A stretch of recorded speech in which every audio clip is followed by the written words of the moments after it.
5월 첫째 주 수요 말씀 데이트입니다. 오늘 하나님께서 우리에게 주신 말씀은 출애굽기 6장 1절부터 13절까지의 말씀입니다.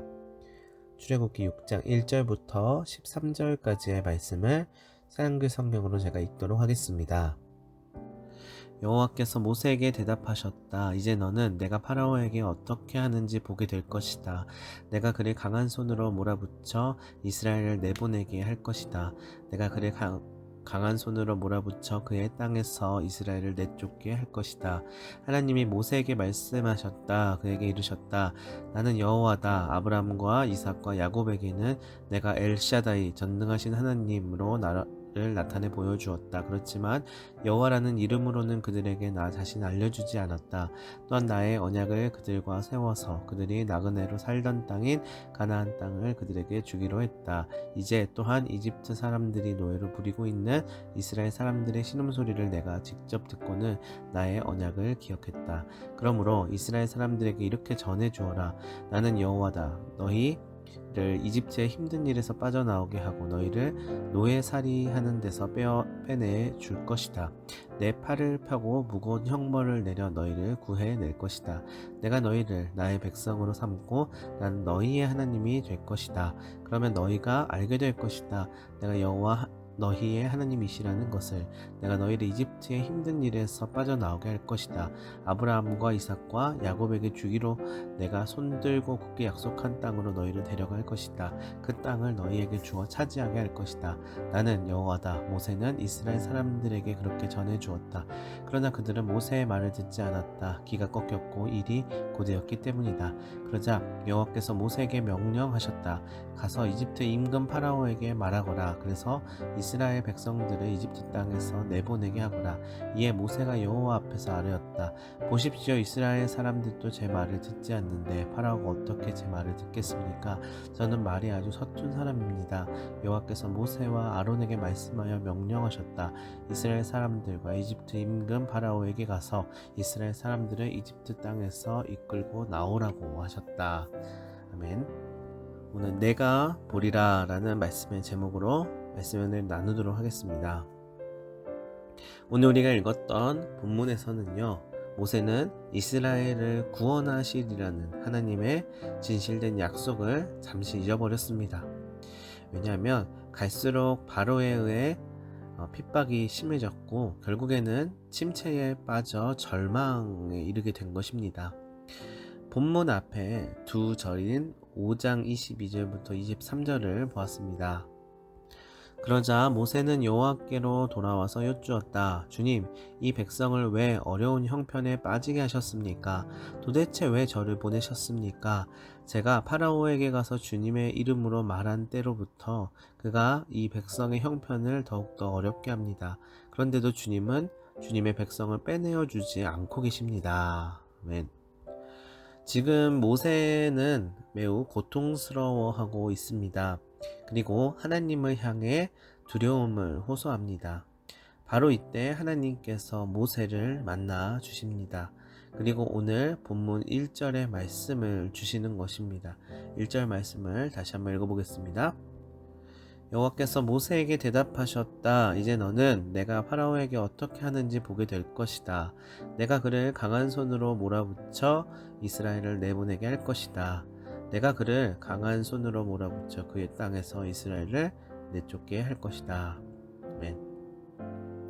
자, 이 말씀에서 하나님은요, 그분의 강한 의지를 3번이나 표현하셨습니다. 내가 보게 될 것이다. 바로가 그들을 보내리라. 바로가 그들을 그 땅에서 쫓아내리라. 이렇게 얘기하는 것이죠.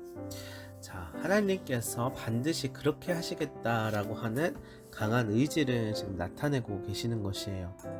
그러면서 하나님께서는 지난날 호렙산 떨기나무 가운데서 주셨던 말씀을 다시 한번 생각나게 하십니다. 이렇게 말씀하셨었죠. 하나님이 모세에게 말씀하셨다. 그에게 이르셨다. 나는 여호와다. 아브라함과 이삭과 야곱에게는 내가 엘샤다이 전능하신 하나님으로 나를 나타내 보여주었다. 그렇지만 여호와라는 이름으로는 그들에게 나 자신을 알려주지 않았다.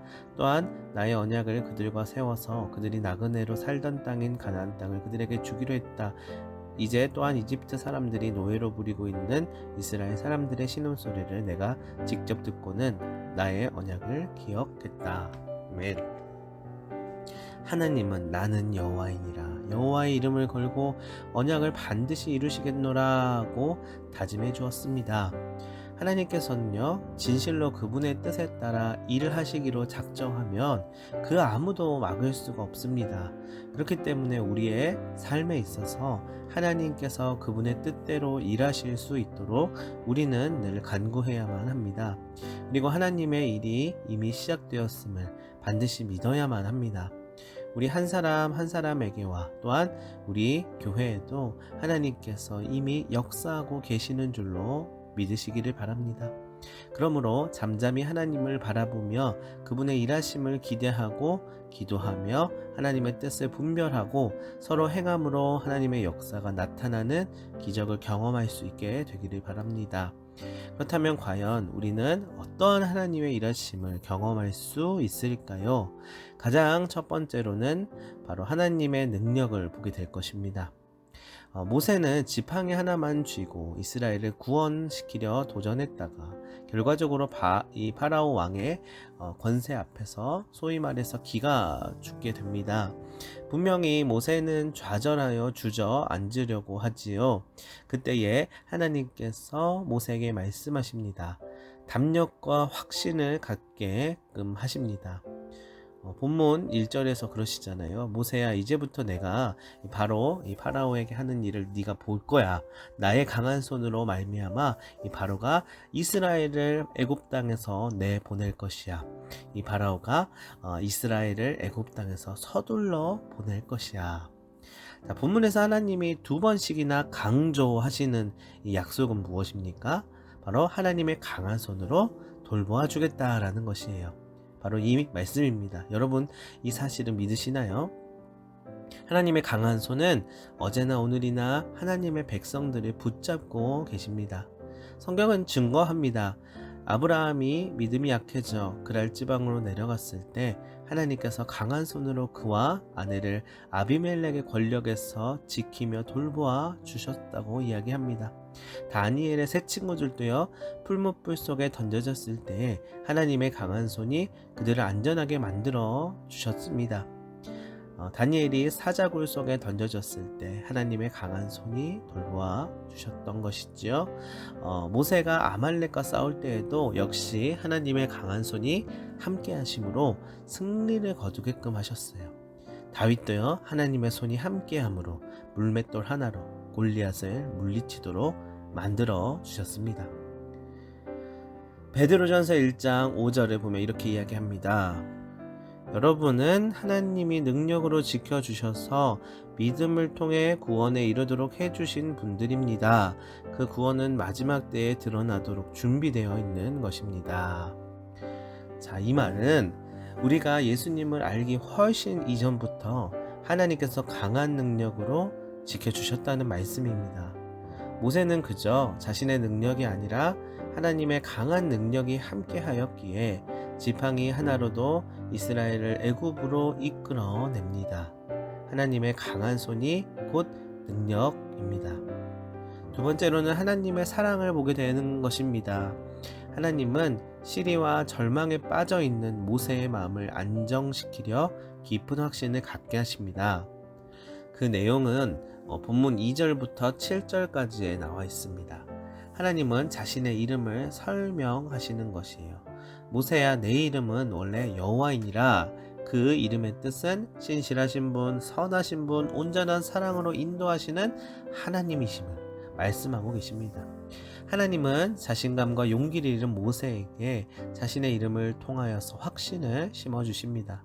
나는 여호와라, 나는 여호와라, 나는 여호와라, 나는 여호와라, 나는 여호와라 라고 이 말씀을 5번이나 반복하시는 것이에요. 전능하신 분일 뿐만 아니라 신실하신 사랑의 하나님임을 확신시켜 줍니다. 400년 동안 애굽에서 고통당하고 있는 이스라엘의 신음소리를 들으시고 구원하여 주셨듯이 바로 우리의 고통과 울부짖음도 들으시고 돌보아 주십니다. 이것이 우리를 향한 하나님의 사랑이며 이것을 보게 하신다는 것입니다. 세 번째로는 하나님의 은혜를 보게 하실 것입니다. 하나님께서 이스라엘을 애굽에서 이끌어내실 때 풍성한 은혜를 주셨습니다. 3장 21절부터 22절의 내용입니다. 그리고 이 백성이 이집트 사람들 눈에 들게 만들 것이다. 그래서 너희가 나올 때 빈손으로는 나오지 않을 것이다. 여자마다 이웃 여자와 자기 집에 머물러 사는 여자에게서 은부치와 금부치와 옷가지를 달라고 해서 너희 아들 딸들을 곱게 꾸며 줄 수 있을 것이다. 너희가 이집트 사람들의 것을 빼앗을 것이다. 아멘. 자, 이것은 넘치는 하나님의 은혜를 지금 보여주고 있는 것이에요. 하나님께서 이스라엘을 출애굽시킨 목적이 무엇인가요? 바로 축복의 땅 가나안을 주시기 위함이라고 말씀하시지요. 가나안 땅은 하나님께서 그냥 주시기로 약속한 땅입니다. 그 땅은 택한 백성을 향하신 하나님의 전적인 은혜입니다. 그들의 필요를 아시고 그들에게 채워주실 수 있는 분이 바로 여호와 하나님이라는 것입니다. 하나님은 택한 자녀들에게 반드시 하나님의 능력을 보게 하십니다. 반드시 하나님의 사랑을, 하나님의 은혜를 경험케 하십니다. 오늘 여러분들도 하나님의 놀라우신 역사를 여러분들의 삶 가운데 경험하실 수 있기를 주님의 이름으로 소망합니다. 한 가지 예화를 나누며 말씀을 마치도록 하겠습니다. 어느 시골 마을에서 눈이 보이지 않는 한 소년이 언덕에서 친구들과 함께 연을 날리고 있었다고 합니다. 지나가던 사람이 눈먼 아이를 보고 물었습니다. 얘야, 내 연은 어디 있니? 너는 볼 수 없으니 연이 땅에 떨어졌는지 하늘로 날아갔는지 모르지? 그러자 소년은 분명한 목소리로 말합니다. 무슨 말씀이세요? 제 연은 지금 하늘에 높이 떠 있어요. 눈이 안 보이는데 어떻게 그걸 알 수 있니? 그러자 소년은 대답하였습니다. 눈으로는 안 보여도 손에 잡은 연줄이 팽팽하게 당겨지면 내 연은 하늘 높이 떠 있는 거예요. 여러분, 비록 눈에 보이지 않아도요, 잡고 있는 연줄로 인하여 연이 날고 있음을 느낄 수 있듯이 우리도 믿음의 줄을 잡고 있는 한 반드시 하나님의 역사를 경험하게 될 줄로 믿습니다. 아멘. 우리 기도하도록 하겠습니다. 하나님 아버지, 늘 우리는 우리의 허물과 죄와 연약함만을 바라보며 위축되고 불안해했으며 절망 가운데 지내왔습니다. 그러나 하나님의 선하심과 인자하심 그리고 전능하심이 우리를 지키시고 보호하시며 옳은 길, 의의 길로 인도하신다는 것을 믿음으로 붙잡게 하여 주시옵소서. 비록 눈에 보이지 않지만 믿음의 눈을 들어 주를 보게 하셔서 놀라운 주의 역사하심을 경험하는 우리 모두가 될 수 있게 하여 주시옵소서. 감사하며 예수님의 이름으로 기도합니다. 아멘.